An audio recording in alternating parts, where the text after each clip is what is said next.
Hoy tenemos la misión de estudiar Mateo 1 y Mateo 2. Así que vamos a tratar de hacerlo de forma concisa, espesa y breve, porque son 2 capítulos que tenemos que avanzar. Así que necesitamos que el Señor nos ayude en esta mañana para lograr comprender y también escuchar la voz de Dios en medio de su palabra. Así que hagamos algo, vamos a orar y pongámonos delante del Señor y pedirle de su ayuda y de su entendimiento para esta mañana. Oremos. Señor y Padre, gracias. Gracias porque tenemos la libertad de reunirnos. Gracias, Señor, porque aún nos concedes el honor de tener un auditorio, un templo donde reunirnos y donde el objetivo principal es aprender de ti, conocerte a ti, reverenciarte y adorarte a ti. Hoy queremos, Señor, que nos ayudes. Tu palabra no es como cualquier libro y necesitamos que tu Santo Espíritu obre en nuestra vida, en nuestro corazón, que no solo podamos entender tu palabra, sino también hacerla parte de nuestra vida día a día. Te damos gracias por ello, Señor. Ayúdanos y sé con nosotros. En el nombre de Jesús. Amén. Amén. Hay algo interesante que caracteriza a los evangelios. Cada vez que hablamos de evangelio, nos vamos a referir a estos 4 primeros libros que abren el Nuevo Testamento: Mateo, Marcos, Lucas y Juan. Lo interesante de estos es que en el caso, por ejemplo, de Mateo y de Juan, ambos son explícitamente discípulos de Jesús. En el caso de Marcos, cuando vamos al libro de Marcos, Marcos en sí no es discípulo, pero existe una buena probabilidad, que muchos estudiosos la defienden, de que lo más probable es que el apóstol Pedro esté detrás del Evangelio de Marcos, de tal forma que Marcos haya servido como simplemente un escriba que estaba copiando lo que Pedro inmediatamente hablaba o quería enseñar acerca de Jesús. En el caso de Lucas, Lucas no es un discípulo de primera generación. Lucas es una persona que ya viene al Señor porque otros le han predicado y luego él inicia la labor de investigar la vida de Jesús y por tratarla de poner en orden cronológico. Esto para hablar un poco de los autores, para hablar un poco de la literatura. Mire, el Evangelio en sí mismo es todo un género literario. Así como hablamos de poesía, el género de la poesía o de la narrativa, pues también existe el género del Evangelio. El Evangelio en sí mismo es un género literario. ¿Por qué? Porque tiene muchas cosas que lo van cruzando. Hay narraciones, hay biografía, hay teología y hay una persuasión. Los evangelios son escritos para persuadir a sus lectores y convencerles de que Jesús es el Mesías, de que Él es el Salvador, de que Él es quien el mundo necesita. Así que cuando nos acercamos a los evangelios, debemos de tener en claro una idea primaria. ¿Cuál es la intención del autor al momento de escribir esto de aquí? Y cuando nos acercamos a Mateo, una intención que nos va a guiar a lo largo de todo el libro es que Mateo quiere presentarnos a Jesús como el Rey que necesitamos. Así que vamos a comenzar con esta aventura de los 2 primeros capítulos de Mateo. Mateo, lo interesante de este Mateo es que él se menciona capítulos después. Vamos a hablar un poquito del autor para ver su nombre y cómo es su historia. Mateo capítulo 10. Yo sé que lo estoy moviendo del 1, pero es necesario ir allá. Un momentito.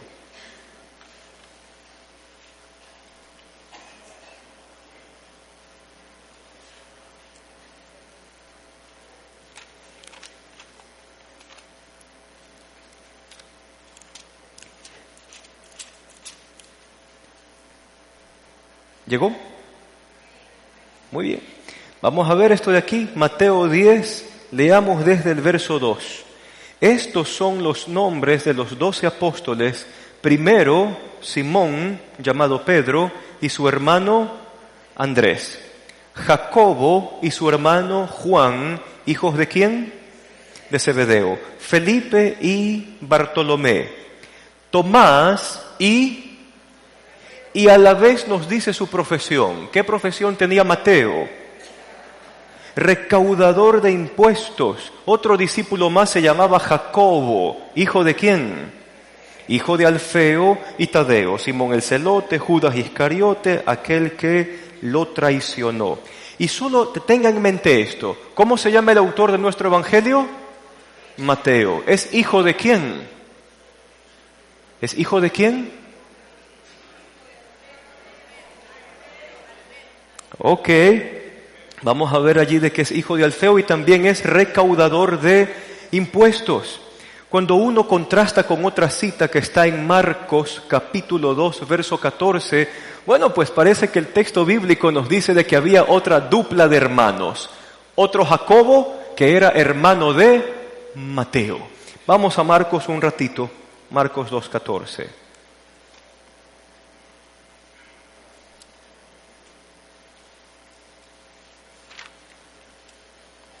Lo podemos leer desde el 13. De nuevo salió Jesús a la orilla del lago y toda la gente acudía a él y él les enseñaba. Al pasar, vio a Leví, hijo de ¿quién?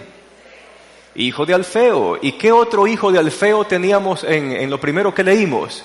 A Jacobo. Entonces, parece que hay otro par de hermanos allí, donde éste cobraba impuestos.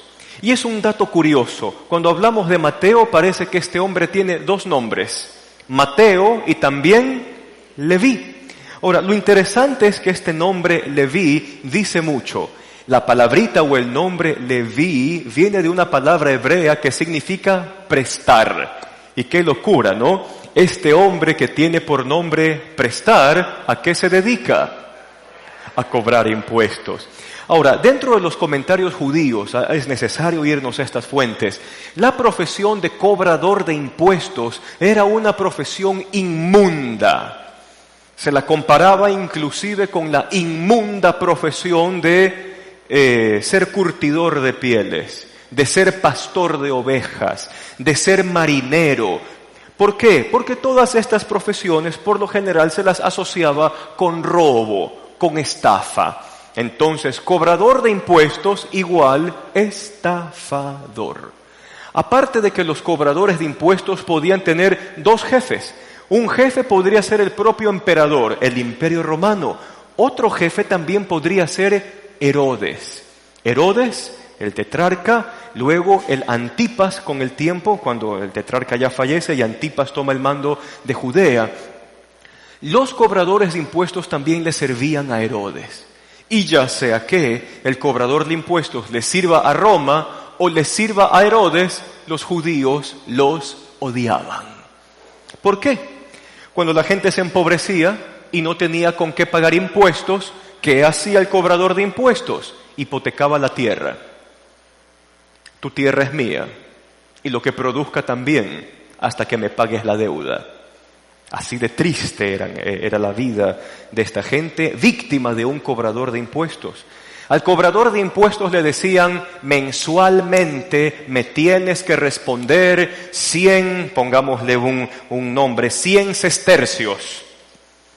Y entonces el cobrador de impuestos lo que hacía era aumentar el porcentaje, y con esa diferencia de porcentaje, él podía inclusive hasta recoger más para él y poder responder al imperio con lo que la autoridad le pedía que reporte como impuestos. Era todo un negocio ser recaudador de impuestos. Habían sus clases, ¿no? Los recaudadores de impuestos que están en la frontera, los que están en los puertos. A la luz de la geografía en el texto bíblico, Mateo parece ser un cobrador de impuestos de frontera, pues Jesús se lo encuentra cuando cambia de jurisdicción, sale de Galilea y cruza el mar de Galilea hacia el otro lado, cerca de Decápolis. Pero en todo caso, Mateo ha crecido toda su vida profesional siendo menospreciado. Mateo crece toda su vida profesional estafando, haciendo negocio de sus hermanos, de la gente. La gente lo odia. Los religiosos de la época eran también terribles.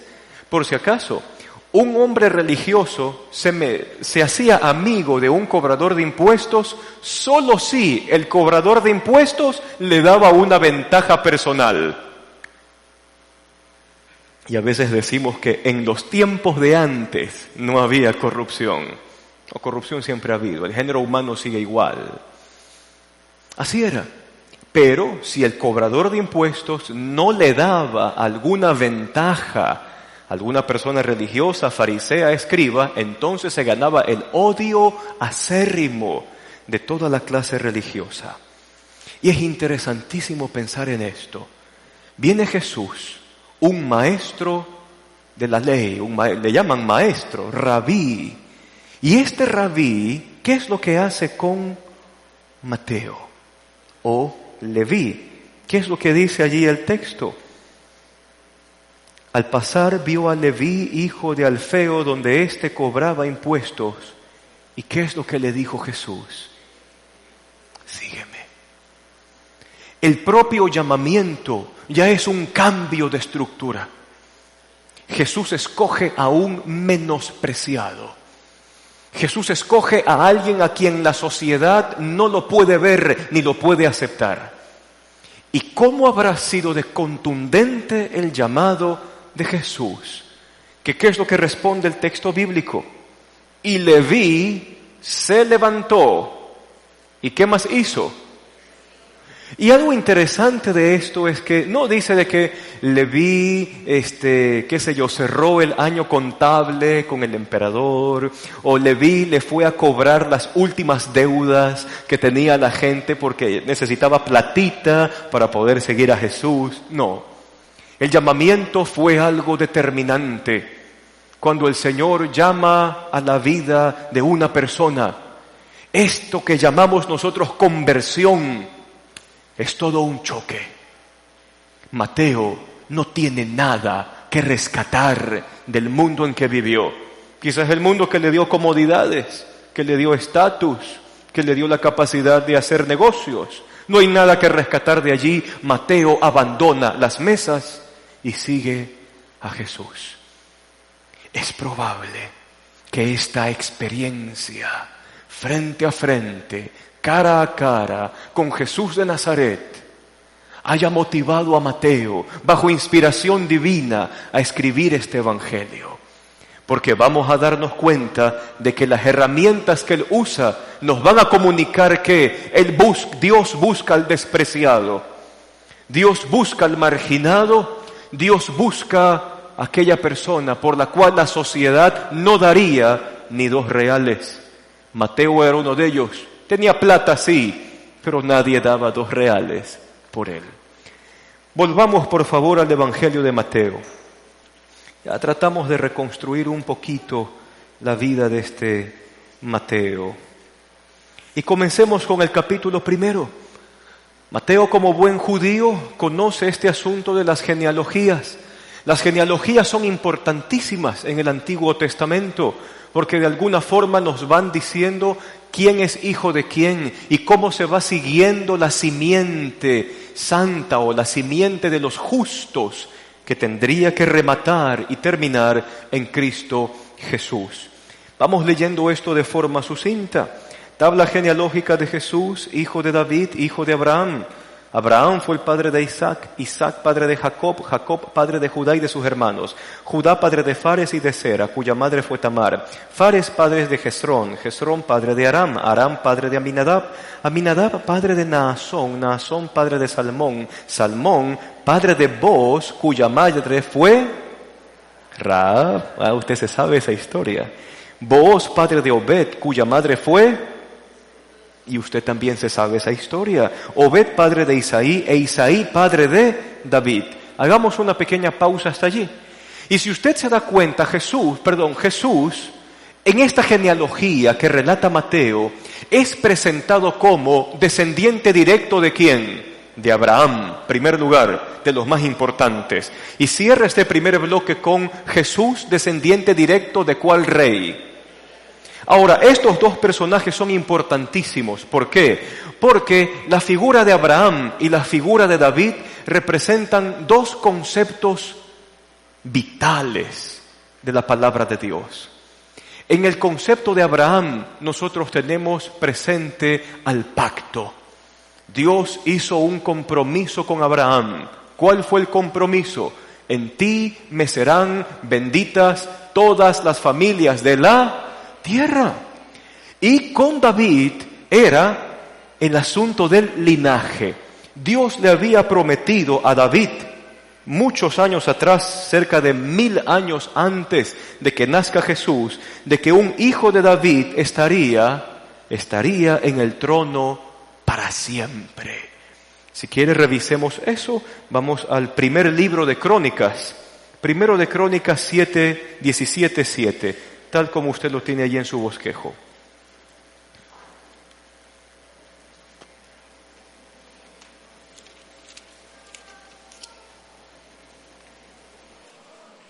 ¿Llegó?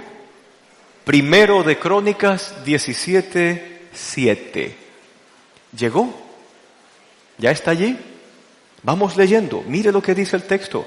Pues bien, dile a mi siervo David. Dios está hablando con el profeta Natán. Dile a mi siervo David que así dice el Señor Todopoderoso. Yo te saqué del redil para que en vez de cuidar ovejas, gobernaras a mi pueblo Israel. Yo he estado contigo por donde quiera que has ido y he aniquilado a todos tus enemigos. Ahora voy a hacerte tan famoso como los más grandes de la tierra. También voy a designar un lugar para mi pueblo Israel y allí los plantaré para que puedan vivir sin sobresaltos. Sus malvados enemigos no volverán a oprimirlos como lo han hecho desde el principio. Desde los días en que nombré jueces sobre mi pueblo Israel, yo derrotaré a todos tus enemigos. Te anuncio además que yo, el Señor, te edificaré una casa. Y cuando tu vida llegue al fin y vayas a reunirte con tus antepasados, yo pondré en el trono a uno de tus descendientes, a uno de tus hijos y afirmaré tu reino. Será él quien construya una casa en mi honor y yo afirmaré su trono para siempre.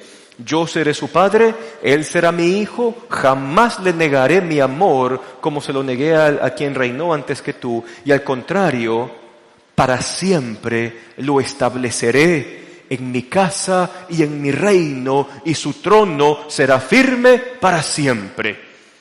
Dos conceptos. Abraham, el pacto. Te voy a bendecir, bendeciré a los que te bendijeren, maldeciré a los que te maldijeren, y en ti me serán benditas todas las naciones de la tierra. Con David, ¿cuál es el concepto? Un rey que permanece para siempre. Y entonces cuando Mateo nos dice de que Jesús es descendiente de Abraham y es descendiente de David, tiene en mente estas dos cosas. Jesús es el cumplimiento del pacto dicho a Abraham. ¿Y esto por qué? Porque el mensaje de Cristo fue diseñado para que todo el mundo, de todas las razas, de todas las etnias y países, puedan escuchar el mensaje de salvación. Los judíos, en un momento equivocado de sus vidas, llegaron a pensar que la salvación era solo para los judíos y que los paganos, los gentiles, no tenían lugar con ellos. Pero Jesús nos cambia la película. Jesús nos dice, la salvación es para todas las naciones de la tierra, evocando un poco el pacto con Abraham. Y ahora Jesús es rey. Jesús es el rey que el pueblo anhela, pero vamos a ver en el mismo texto de que es un rey diferente. Luego, usted va a ver de que Mateo tiene esta palabrita, así que váyase al verso 17. Yo sé que nos estamos saltando un bloque allí, pero usted puede leer eso. Ya lo leyó en su lectura semanal cuando comenzamos el plan de lecturas, y dice así: así que hubo en total, ¿cuántas generaciones de Abraham hasta David? 14 desde David hasta la deportación, y 14 generaciones desde la deportación hasta hasta el Cristo. ¿Ok? Ahora, si usted se pone a contar los nombres, usted va a ver que existe 13 generaciones, porque una se repite en la lista siguiente. Mire usted, terminó el primer bloque diciendo hijo de David, y el segundo bloque comienza diciendo, en el verso 6, en la siguiente parte, David fue el padre de Salomón. Y ahí se vuelve a contar eso como uno, siendo que ya fue el 14 del anterior. Ahora, este pequeño arreglo está diciendo mucho. ¿Por qué el número 14 es tan importante para Mateo? Porque fíjese, ¿cuántas veces ha dicho Mateo que son las generaciones de aquí hasta acá? 3 veces lo ha dicho. De tal hasta acá, 14. De tal hasta acá, 14. Y de tal hasta acá, 14. ¿Cuántas veces 14? Y lo interesante es que cuando uno ve un poquito los números y se da cuenta de que alguien repite algo 3 veces, es porque es muy importante. ¿Por qué 14? Bueno, los hebreos, o en el idioma hebreo antiguo, no existían números como usted y yo los conocemos. 1, 2, 3, 4. No hay eso. Se utilizan las letras como números. Qué complicado, ¿no? De ahí el álgebra, que lo ponen a sumar a cuadrado más b cuadrado más c cuadrado, y luego usted tiene que sacar el resultado de allí. Los hebreos utilizaban las letras como números. Entonces, Aleph, ¿qué vendría a ser? La primera letra del alfabeto, 1. Beit, la segunda letra, 2. Gimel, la tercera letra, Dalet, la D, la cuarta letra, ¿cuánto vale? 4, propiamente. Pero los judíos no tienen vocales. Así que usted tiene que el nombre de David es la D, es la V y es la D. DVD, ¿ya? La D, la V y la D. Si nosotros les ponemos valores a cada letra, tendremos nosotros D, ¿cuánto vale? 4. D y D. 4 más 4, 8. Y la letra V tiene un valor de 6. Entonces, si usted suma 4 más 6 más 4, ¿cuánto es? Y esto se convirtió en una especie de costumbre en la época de Jesús. Yo podía llamar a alguien, oye, 14, ven acá. Y esa persona se llamaba David. A veces habían juegos de la época donde en vez de llamarlos por el nombre, los llamaban por el número. Suena chistoso, pero es parte de la literatura. Y entonces, ¿qué está diciendo Mateo con este arreglo de 3 veces 14? Les está diciendo al pueblo, Jesús es el Rey que esperamos. Jesús es el Rey que esperamos. Jesús es el Rey que esperamos. Se intensifica el sentido. Cristo es Rey. Tiene el pacto no solo con Abraham, sino también la descendencia davídica de aquel que ocuparía el trono para siempre. Vamos más adelante con esto del capítulo 1 de Mateo que nos llama la atención. Otra cosa que usted vio en Mateo 1 y que la leyó también es el hecho de que, en primer lugar, tiene personajes de dudosa moralidad. Y usted vino a las prédicas de Navidad y aprendió la historia de ¿quién? ¿Se acuerda de Rahab? ¿Qué profesión tenía? ¿Era gerente financiera de una empresa? No. ¿Qué era Rahab? Era prostituta, ¿ya? Por ahí se habla también de Tamar. ¿Quién era Tamar? Fue una mujer que se disfrazó de prostituta para acostarse con su suegro porque su suegro le hizo una injusticia con un hijo. Dudosa moralidad. Y sin embargo, la genealogía de Jesús las recoge. ¿Por qué? Mateo quiere enseñar algo con eso. ¿Qué quiere de enseñar Mateo? no importa cómo haya sido nuestro comienzo, el Cristo nos recibe a todos. No importa qué haya yo sido antes, el Cristo es capaz de hacer borrón y cuenta nueva, porque es el Rey. Y cuando uno tiene en mente lo que ser Rey significa, un solo plumazo del Rey y ya está. Si el Rey dice que es de noche, cuando el sol brilla al mediodía, todo el pueblo está obligado a decir, es de noche. Lo mismo pasa con Jesús.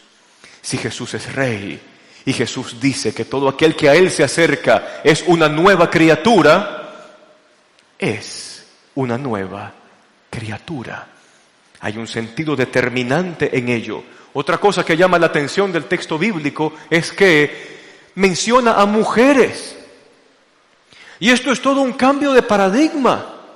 ¿Por qué? La mujer era mal vista.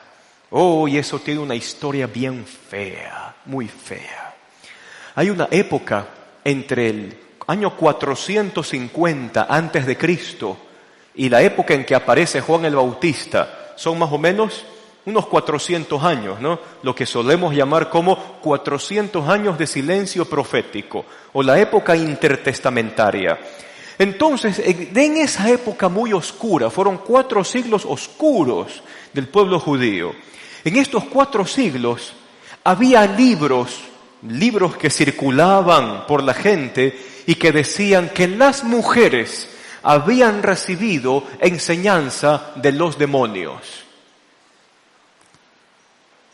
Y entonces los maestros judíos podían decir, es mejor quemar un rollo de la ley o dárselo a los perros que dárselos a una mujer. Esa era la época. Pero Mateo, ¿qué es lo que hace? Mateo entiende que para Jesús no hay superioridad de género. ¿Y a quién meten en una genealogía? Mete a mujeres.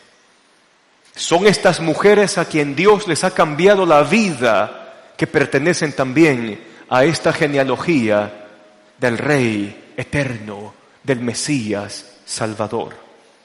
Mujeres, también otra gente de dudosa procedencia, y sin hablar de los hombres, porque aquí también hay nombre de hombres que fueron una vaina, fueron terribles, ¿no? Uno piensa en Salomón, ¿no? Y uno dice, oh, Salomón, el hombre más sabio de toda la tierra. Pero el texto bíblico lo único que nos dice del final de los días de Salomón es que las mujeres apartaron su corazón y él terminó adorando a otros dioses. Y aparte que Salomóncito le gustaba tener colección de mujeres, 300 princesas, 700 concubinas. O sea, una mujer le duraba 6 días. Y de allí encerrada en el harén, porque nadie más la podía tocar, era del rey. Qué triste la vida, ¿no? En todo caso, Mateo pone a toda esta gente para dar a entender de que el Cristo se acerca a todos, recibe a todos, puede transformar a todos. No hay diferencia entre quién es superior o si es que es una sociedad machista o feminista. No, el Cristo viene para todos, sin presentar ningún tipo de argumentación o querella. Vamos más adelante. Ya entendemos entonces por qué este Mateo divide la genealogía de Jesús en 3 grupos de 14. Sigamos avanzando. 1:18. Vamos para acá. Viene lo del nacimiento de Jesús y no vamos a hablar tanto de Navidad, pero sí de cosas chéveres de allí. Primera cosa, dice el verso 18, el nacimiento de Jesús el Cristo fue así. Su madre María estaba comprometida para casarse con José, pero antes de unirse a él, resultó que estaba encinta por obra del Espíritu Santo. Como José, su esposo, era un hombre justo y no quería exponerla a la vergüenza pública, resolvió divorciarse de ella en secreto. Vamos hasta allá. Si usted se da cuenta, el texto bíblico nos presenta a María. Primero hablemos de ella. María, jovencita. Entonces usted se imagina el shock Luego, en un momento dado, a María le comienza a crecer la pancita, ¿no? Porque el primer mes se puede o no se puede esconder. Como quiera, ¿no? Una túnica más, un cinturón, no sé, está de moda usar chaleco, alguna cosa. Segundo mes, se podría, ¿no? Si es que no bota barriga y la piel está fuerte, ¿no? Tercer mes, se está engordando. Cuarto mes, quinto mes, ¿cómo escondo esto? Ahora imagínese, María va donde su papá y donde su mamá, dice, papi, mami, estoy embarazada. ¿Quién fue? ¿Quién fue? Fue José. Yo sabía que ese no iba a aguantar. No es de José. Mijita, te violaron. Fue un soldado. Dime cuál fue y yo pago $5 un sicario para que le vaya a quitar la vida al soldado. No, papá, no me violó ningún soldado. Te fuiste con otro. Rompiste el ser desposada con José. Ahora, usted se imagina esa tensión y el miedo que la puedan apedrear. Y sin embargo, las respuestas de María frente al llamamiento de Dios, ¿cuál es? Hágase conmigo como Él quiere. He aquí la esclava, la sierva del Señor. La encarnación en una mujer, el que el Cristo venga desde una matriz humana, es importante para el cristianismo. ¿Por qué? Porque no estamos hablando de un Salvador que vuela por el cielo, las nubes y los truenos le acompañan y tiene una capa que dice Super Jesús. No, la encarnación me habla de un Salvador que sufre mis desgracias, que se hace carne igual que yo, de un Salvador que conoce el dolor, de un Salvador que sabe lo que es sufrir, de un Salvador que sabe lo que es tener que aguantar y tener que salir adelante. La encarnación me dice, Él se identifica conmigo. Él experimenta lo mismo que yo. Hablemos en verbos en pasado. Él experimentó lo mismo que yo. Él sufrió lo que yo también puedo sufrir. Él aguantó lo que quizás a mí me toca aguantar. Y cuando vemos la vida de Jesús de forma rápida, nosotros vemos un mar de sufrimiento. Solo póngase a pensar. ¿Usted se imagina crecer con el estigma? ¿Y José es tu papá? Sí y no. ¿Cómo es eso? Habla Jesús, habla Jesús, habla. Mi Padre es Dios. El estigma. Ni bien nace, ¿quién le quiere perseguir? Herodes. ¿Y qué manda hacer? Mate a todos los niños de allá, de las regiones cercanas a Belén. ¡Qué bestia ese hombre! ¿Y qué termina siendo la familia de Jesús? ¿Tiene que huir a dónde? A vivir la vida del migrante que no sabe el idioma, que es difícil adaptarse, que tiene que buscar trabajo, que no encuentra trabajo fácilmente, que es judío, que no le van a dar trabajo porque los judíos son mal vistos en el primer siglo. Ah, sí, Jesús sabe lo que es eso. Si quiere traducirlo en términos actuales, Jesús sabe lo que es sufrir bullying a alguien. Y luego regresar a la tierra de donde había salido, volver y comenzar desde cero. Y fíjese algo, un texto interesante de Mateo 1, en el verso 24 y 25. Cuando José se despertó, José también recibió un mensaje de Dios.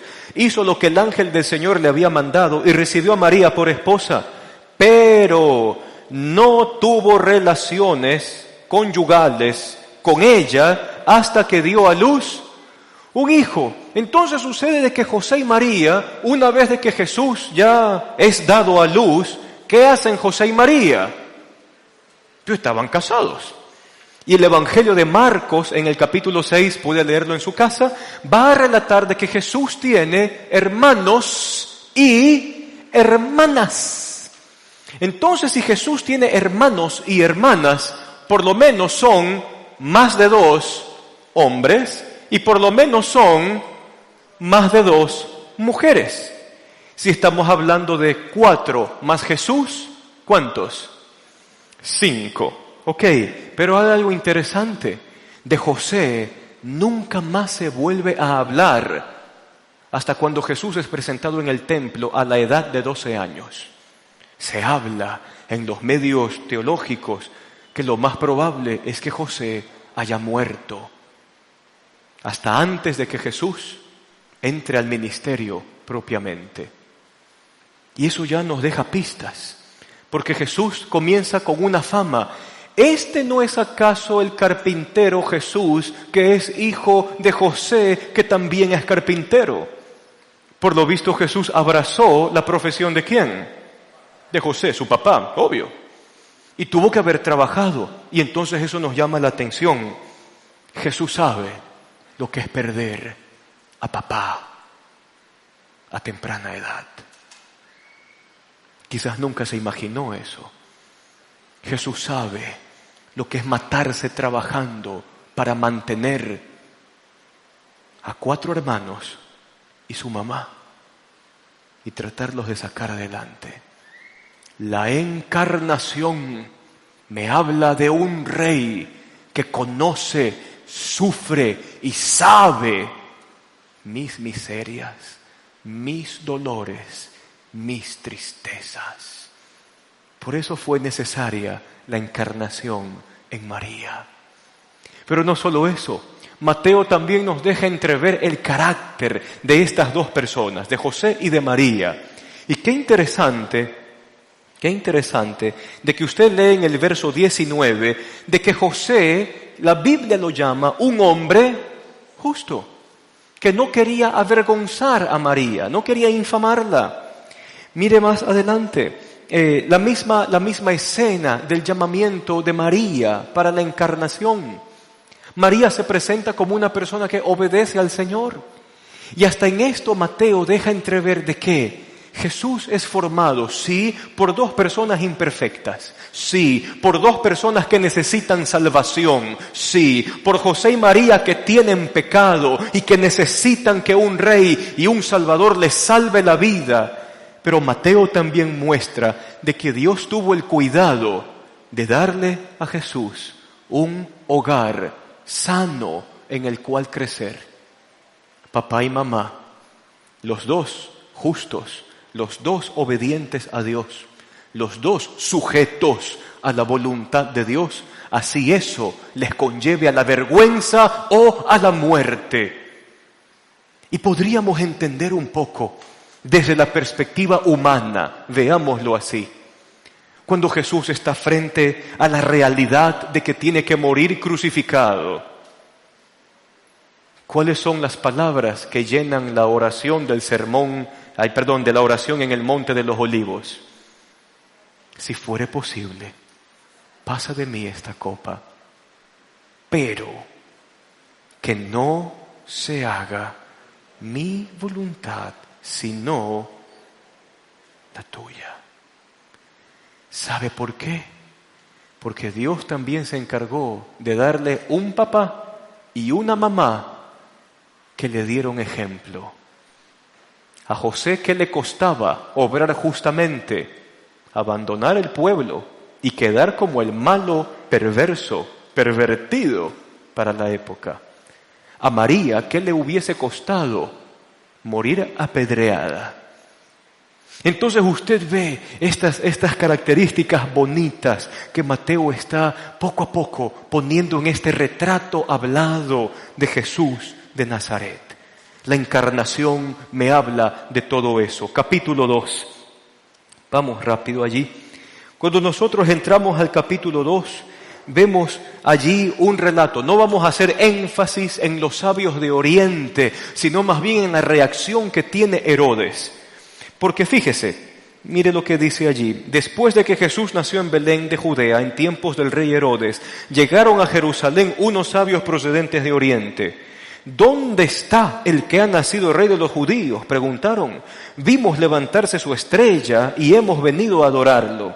Cuando oyó el rey Herodes, se turbó y toda Jerusalén con él. Ahora le cuento un pequeño chisme histórico.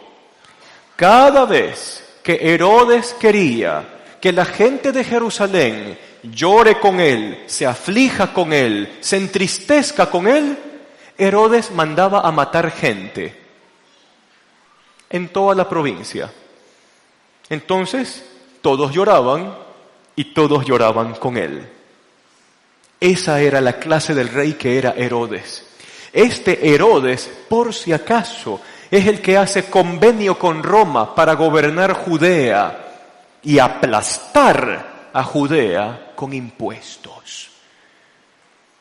Este Herodes es el que luego ordena la matanza de los niños.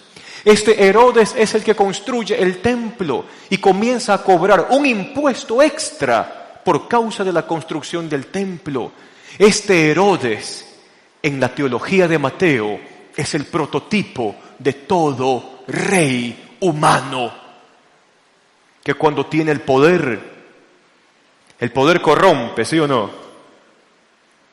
Y el poder absoluto corrompe absolutamente. Herodes es la imagen del gobernante, del rey humano. Terrible, malo, injusto, que no trae salvación ni paz. Y Mateo comenzará a hacer un pequeño y suave contraste entre Jesús como rey y los gobernantes humanos que se hacen a veces presentar como la esperanza del pueblo. Sigamos leyendo lo que dice allí. Así que convocó de entre el pueblo a los jefes de los sacerdotes, maestros de la ley, y les preguntó, ¿dónde había de nacer el Cristo? Le respondieron, en Belén de Judea, porque esto es lo que ha escrito el profeta. Pero tú, Belén, en la tierra de Judá, de ninguna manera eres la menor entre los principales de Judá, porque de ti me saldrá un príncipe que será el pastor de mi pueblo Israel. Luego Herodes llamó en secreto a los sabios y se enteró por ellos el tiempo exacto en que había aparecido la estrella, y les envió a Belén y les dijo, vayan e infórmense bien de este niño, y tan pronto como lo encuentren, avísenme para que yo vaya y también lo adore. Después de oír al rey, los sabios siguieron su camino, y sucedió que la estrella que habían visto levantarse iba delante de ellos hasta que se detuvo sobre el lugar donde estaba el niño. Y al ver la estrella, se llenaron de alegría. Cuando regresaron a la casa, vieron al niño con María su madre, y postrándose, lo adoraron. Abrieron sus cofres, y le presentaron como regalos oro, incienso y mirra. Y entonces, advertidos en sueños de que no volvieran a Herodes, regresaron a su tierra por otro camino. Y usted ve allí un primer gran contraste. Vienen estos sabios, usted escuchó en Navidad que lo más probable es que no hayan sido 3, porque es imposible que una mini caravana de 3 personas sobreviva en el desierto. Por lo general esas caravanas reunían a cientos de personas y lo más probable es que los sabios por lo menos hayan sido más de 3. ¿De dónde sale el número 3? Porque cuentan uno le llevó oro, uno le llevó incienso, uno le llevó mirra. Resultado, eran 3. No necesariamente, pudieron haber sido más, pero eso no es lo que interesa. Entonces entra la comparsa de estos sabios de Oriente, quizás de lo que era la antigua Babilonia o la Persia de aquel entonces, y han llegado hasta Jerusalén y van camino a Belén, unos cuantos kilómetros más al sur. Y ahora imagínese la caravana entrando a la ciudad y está allí Herodes en su palacio. A este Herodes lo llaman el constructor, porque sus edificaciones y edificios públicos eran fastuosos, grandes y llenos de lujo. El mármol inclusive se lo importaba para poder tener edificaciones de mármol en Jerusalén. Y usted ve un rey fastuoso y un falso rey, porque Herodes ni era judío, era idumeo, de otra región, que había tenido el poder por la fuerza, por la manipulación. Herodes y su palacio, y de repente estos dicen, ha nacido el rey. ¿Y cuál es la señal para ellos? Una estrella. Y llegan a donde el Cristo acaba de nacer, un lugar humilde, de un pueblo olvidado, de una familia cuyos ecos históricos quedaron en el pasado. Es un rey diferente. Es un rey que no usa la pompa para llamar la atención. Es un rey que, aunque tiene el poder absoluto, no se corrompe con él. Es un rey que prefiere estar con los humildes y a tal punto que entre los humildes escoge su cuna para nacer. ¡Qué cambios! ¡Qué diferencias! Herodes, el prototipo del gobernante humano que no arregla nada. Y esto se lo digo ¿por qué? Porque desgraciadamente, en ocasiones, aún gente temerosa de Dios suele ver en personas que tienen la autoridad política en la mano como la oportunidad de tener esperanza. Y eso es idolatría, mis amados hermanos. Completa y abierta idolatría. Mateo tiene que hacer el contraste. Este Herodes es un rey humano que termina siendo perverso e impío. Jesús es todo lo contrario. Nadie da la paz como Él la da. Nadie da la seguridad que Él da. Nadie da la inclusión que Jesús da. Cosas y cosas que llaman la atención de Mateo. Sigamos. 2, verso 13. Dice allí, cuando ya se habían ido, un ángel del Señor se le apareció en sueños a José y le dijo, levántate, toma al niño y a su madre y huye a Egipto y quédate allí hasta que yo te avise, porque Herodes va a buscar al niño para matarlo. Así que se levantó, cuando todavía era de noche, tomó al niño y a su madre y partió para Egipto. Qué obediente, ¿no?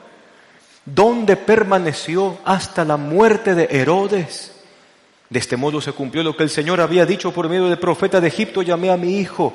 Vamos al 16. Cuando Herodes se dio cuenta de que los sabios se habían burlado de él, se enfureció y mandó a matar a todos los niños menores de 2 años en Belén y en sus alrededores, de acuerdo con el tiempo que había averiguado de los sabios. Entonces se cumplió todo lo dicho por el profeta Jeremías.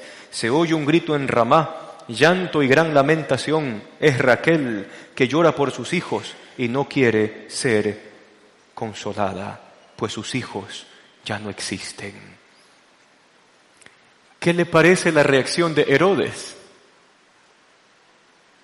Es brutal, es sin misericordia. Prototipo del gobernante o del rey humano que usa el poder egoístamente para su propio beneficio, sin importar destruir o pisotear a los débiles de su propia sociedad. Mateo nos está diciendo con esto, Jesús es un rey diferente. Y a lo largo de las prédicas, usted y yo nos vamos a enterar por qué. Verso 19. Después de que murió Herodes, un ángel del Señor se le apareció en sueños a José en Egipto y le dijo, levántate, toma al niño y a su madre y vete a la tierra de Israel, que ya murieron los que amenazaban con quitarle la vida al niño. Así que se levantó José. ¡Qué obediente este par! ¡Qué obediente este par! Se calcula que para cuando este Herodes muere, Jesús pudo haber estado entre sus 4 y sus 6 años de edad. Más o menos tiempo. ¿A dónde huyeron como migrantes? A Egipto, ¿verdad? Y con el niño recién nacido. Entre 4 a 6 años de edad, le hago yo a usted una pregunta. ¿Un migrante ya no se ha asentado bien en el nuevo país? ¿Acaso ya no tiene trabajo estable? ¿Ya acaso ya no conoce los modos de vida de la ciudad? Claro que sí. Y ni bien se asientan en Egipto, un ángel del Señor: José, María, prepara maletas. Nos vamos de viaje otra vez. ¿A dónde? A la tierra de ustedes, a Nazaret. De vuelta otra vez allá. ¡Qué cambios, no! Por eso Dios nos comprende. El Señor entiende.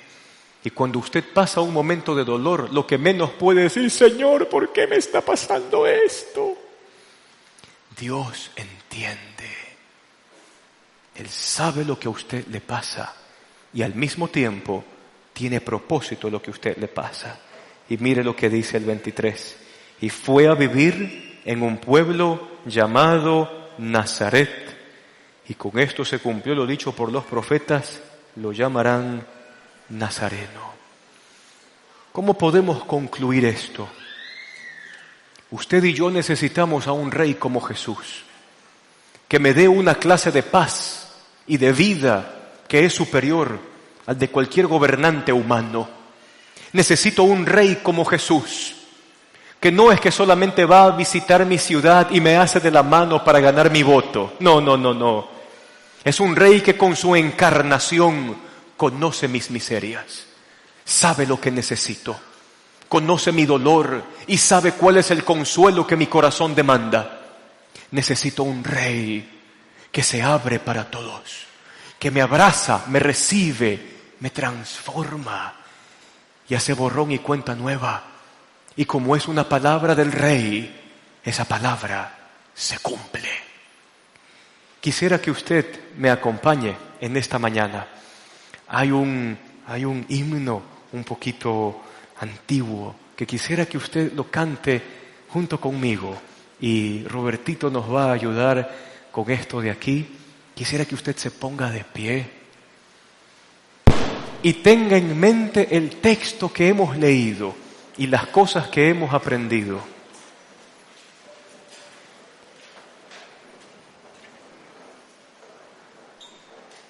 Y haga de este pequeño himno algo especial que salga de su corazón para el Señor que nos rescató.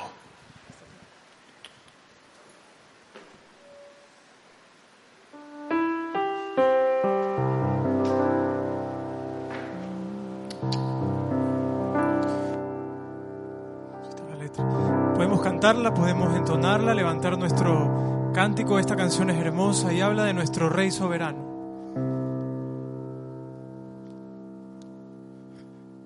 Jesús es mi Rey soberano, mi gozo es cantar su loor.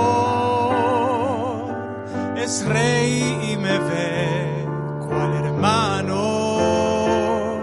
es Rey y me imparte su amor, dejando su trono de gloria. Me vino a sacar de la escoria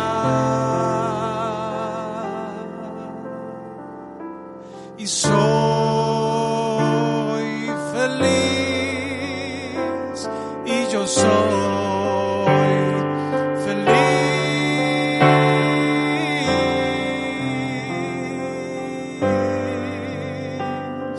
por él.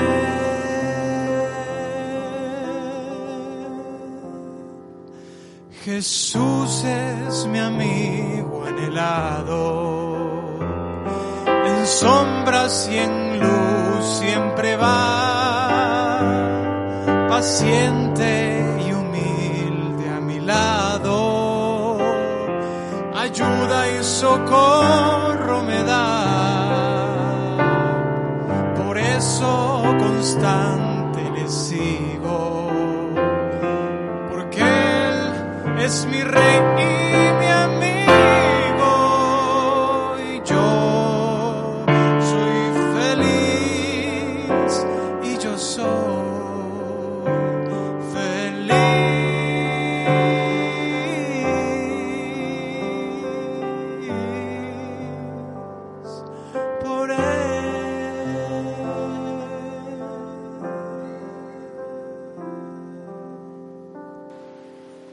Tú eres el Rey que necesita nuestro corazón, el Rey que nos acompaña y que está siempre junto a nosotros, el Rey que promete no abandonarnos nunca, sino estar con nosotros hasta el fin, el Rey que probó mi escoria para sacarme de allí, el Rey que me dice: ya no los llamaré discípulos, sino mis amigos.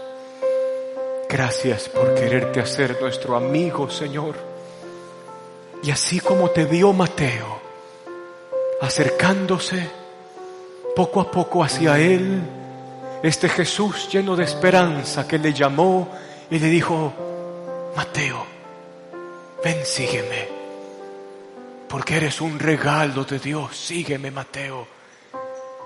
Y Mateo dejó las mesas y le siguió. Que así te podamos seguir, Señor, doquiera que vayamos, doquiera que estemos. Y que no importa lo que acontezca, o el número de Herodes que salgan a la luz, que nuestra confianza esté en ti para siempre. Guárdanos en esta semana y sé con nosotros, Señor, en el nombre de Jesús. Amén. Amén. Que el Señor les bendiga, hermanos.